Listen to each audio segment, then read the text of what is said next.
সূরা হুজুরাতের 10 নম্বর আয়াতে আল্লাহ বলেন, ইন্নামাল মুমিনুনা ইখওয়া ফাআসলিহু বাইনা আখাওয়াইকুম ওয়াত্তাকুল্লাহা লাআল্লাকুম তুরহামুন। মুমিনগণ পরস্পর ভাই ভাই, মুমিনগণ পরস্পর ভাই ভাই। তোমরা ভাই ভাইয়ের মাঝে আপোষে মীমাংসা করে দাও। আল্লাহকে ভয় করো, যাতে তোমাদেরকে দয়া করা হয়, তোমাদের প্রতি রহমত দেওয়া হয়, তোমাদেরকে আল্লাহর পক্ষ থেকে যখন অনুগ্রহ করা হয়, তাই ভাই ভাইয়ে তোমরা মিলিয়ে দাও, সংশোধন করে দাও। এটা হলো আল্লাহর কোরআনের কথা। বিদায় হজের ভাষণে রাসূলুল্লাহ সাল্লাল্লাহু আলাইহি সাল্লাম ভাষণ দিলেন, লম্বা ভাষণ। ইবনে হিশামের মধ্যে ভাষণের একটা অংশ উল্লেখ আছে এইভাবে, রাসূলুল্লাহ সাল্লাল্লাহু আলাইহি সাল্লাম বললেন, ইয়া আইয়ুহান নাস ইসমাউ কওলি ওয়াকিলুহু। হে জনগণ, তোমরা আমার কথা শোনো, তোমরা আমার কথা বুঝো। নবী বিদায় হজের ভাষণে বলছে, হে জনগণ, তোমরা আমার কথা শোনো, তোমরা আমার কথা বুঝো। শোনো, আমি নবী ঘোষণা করছি, আন্না কুল্লা মুসলিমিন আখুন লিল মুসলিম। কিয়ামত পর্যন্ত প্রত্যেকটা মুসলমান অপর মুসলমানের জন্য আমি নবী ভাই বলে ঘোষণা করে গেলাম। সুবহানাল্লাহ, এটা নবী ঘোষণা করছে। সাথে সাথে বলতেছে, ওয়া আন্নাল মুসলিমিনা ইখওয়া। মুসলমানদের সম্পর্ক হবে ভ্রাতৃত্বের। বলেন কিসের? এটাই এই বর্ণনায় বলছে। অন্য বর্ণনায় নবীজি বলেছেন, মুসলমানরা কাজাসাদিন ওয়াহিদ, এক দেহের মতো। প্রথমে বলেন তো সম্পর্ক কিসের মতো? ভাই। বলেন কিসের মতো? আর তারা আসলে কিসের মতো? আলাদা না এক দেহের মতো? এখন বাস্তবিক অর্থে দেখেন আমরা এক দেহের মতো আছি কিনা। ফিলিস্তিনের মুসলমান মাইর খাইলে আমার আপনার শরীরে যদি ব্যথা লাগে তো বুঝতে হবে তারা আমার ভাই। যদি ব্যথা না লাগে তাহলে বুঝতে হবে আমি শুধু দাবি করছি ভাই, কিন্তু আমার দেহে আমি ব্যথা পাই নাই। রাসূল তো বলছে তোমরা এক দেহের মতো। দেহের হাতে যদি ব্যথা পান সমস্ত অঙ্গে অনুভব হয়, পায়ে ব্যথা পাইলে সমস্ত অঙ্গে অনুভব হয়, শরীরের কোথাও ব্যথা পাইলে অনুভবটা কিন্তু সব জায়গায় হয়। ফিলিস্তিনের মুসলমান মাইর যদি খায়, দেহ তো একটা, সারা পৃথিবীর মুসলমানদের। বাংলাদেশ থেকে যদি আমার আপনার কষ্ট না লাগে বুঝতে হবে আমি আপনি নামে মুসলমান, বাস্তবিক অর্থে মুনাফিক মার্কা শয়তান।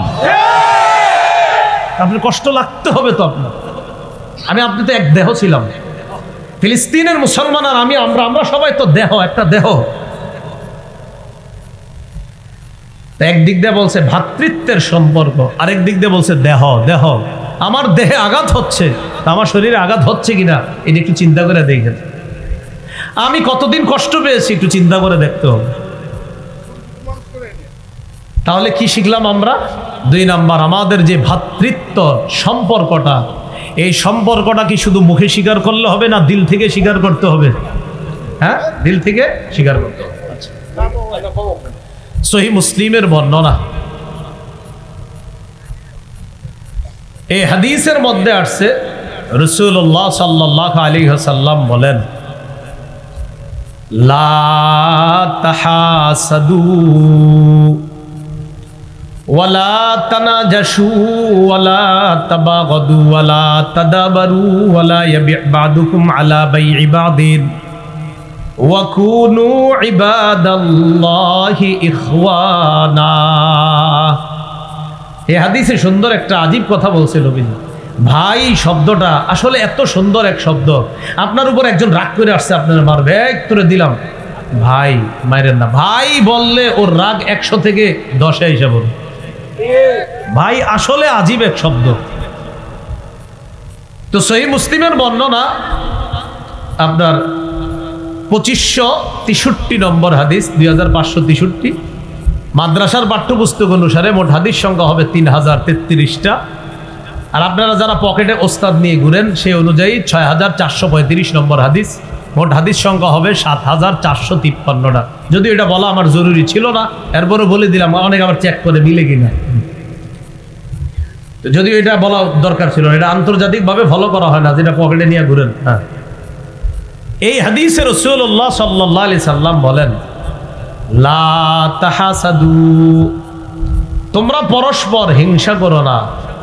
ওয়ালা তানাজাসু, তোমরা পরস্পর বিদ্বেষ পোষণ করো না, ধোঁকাবাজি করো না। ওয়ালা তাবাগাদু, পরস্পর বিদ্বেষ পোষণ করো না। ওয়ালা তাদাবারু, একজন আরেকজনের ক্ষতি করার জন্য আড়ালে শত্রুতা করো না। ওয়ালা ইয়াবি বাদুকুম আলা বাইই বাদিন, একজন আরেকজনের কেনা বেচার উপর আরেকজন কেনা বেচা করবা না। ক্রয় বিক্রয় চলতেছে, এটা কত? 50, ঠিক আছে দেন। মাঝখান দিয়ে গিয়ে বললেন না আমি 60 টাকা দিব, এগুলো বলবেন না।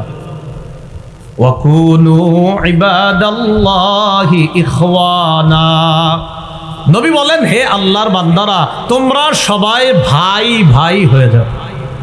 কি বললেন? তোমরা সবাই ভাই ভাই হয়ে যাও। এই কথাটা বলার পর নবী বললেন, আল মুসলিমু আখুল মুসলিম, মুসলমান মুসলমানের ভাই, লা ইয়াহকিরুহু ওয়া লা ইয়াখযুলুহু, মুসলমান মুসলমানকে তুচ্ছ করবে না, অপদস্থ করবে না, লাঞ্ছিত করবে না। এরপর নবী কি সুন্দর কথা বলে দেখেন, বিহাসবিমরিইম মিনাশ শাররি আইয়াহকিরা আখাহুল মুসলিম, একজন মানুষ খারাপ হওয়ার জন্য এতটুকু যথেষ্ট, সে তার কোনো মুসলমান ভাইকে তুচ্ছ তাচ্ছিল্য করা। এই মেয়ে আপনাকে তুচ্ছ তাচ্ছিল্য করা এতটুকুই যথেষ্ট তার খারাপ হওয়ার জন্য। নবী বলেন কোনো মানুষ খারাপ হওয়ার জন্য এতটুকু যথেষ্ট, সে তার মুসলমান ভাইকে বলা, তুচ্ছ তাচ্ছিল্য করা, তাকে অপদস্থ লাঞ্ছিত করা, তুমি খারাপ হওয়ার জন্য এতটুকুই যথেষ্ট। এটা নবীজি বললেন। তাহলে এই হাদিসে নবী যেটা বললেন, আমাদেরকে কি হয়ে থাকতে বলছে? ভাই ভাই। বলেন কি হয়ে থাকতে বলছে? নবী বলছেন শত্রুতা করবা না, হিংসা করবা না, বিদ্বেষ পোষণ করবা না, আড়ালে শত্রুতা করবা না ক্ষতি করার জন্য।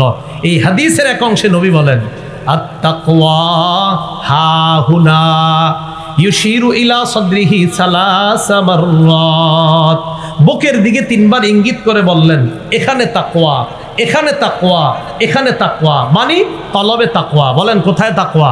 ওই একটু বুঝেন। বলেন তাকওয়া থাকে কলবে।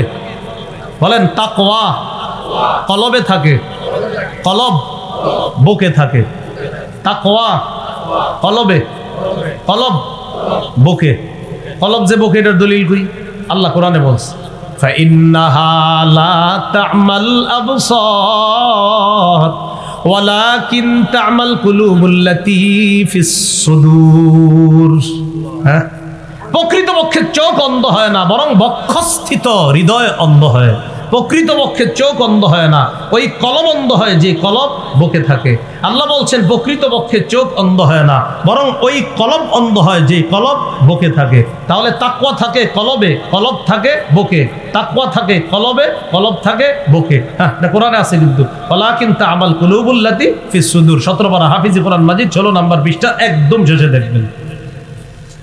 তো রাসূলুল্লাহ সাল্লাল্লাহু আলাইহি সাল্লাম বলে দিলেন তাকওয়া এখানে, তাকওয়া এখানে, তাকওয়া এখানে, 3 বার ইঙ্গিত করে বললেন। এই হাদিসে নবী বললেন সবাই ভাই ভাই হয়ে থাকবা, কলবে তাকওয়া ঢুকাও। ভাই ভাই হয়ে থাকার অর্থ কেউ কাউরে হিংসা করবা না, কেউ কাউকে তুচ্ছ তাচ্ছিল্য করবা না, কেউ কারো শত্রুতা এইভাবে করবা না যে সামনে সামনে বন্ধু আর পিছনে তার ক্ষতি করবা। লা তাদাবারু, আড়ালে শত্রুতা করবা না কারো ক্ষতি করার জন্য।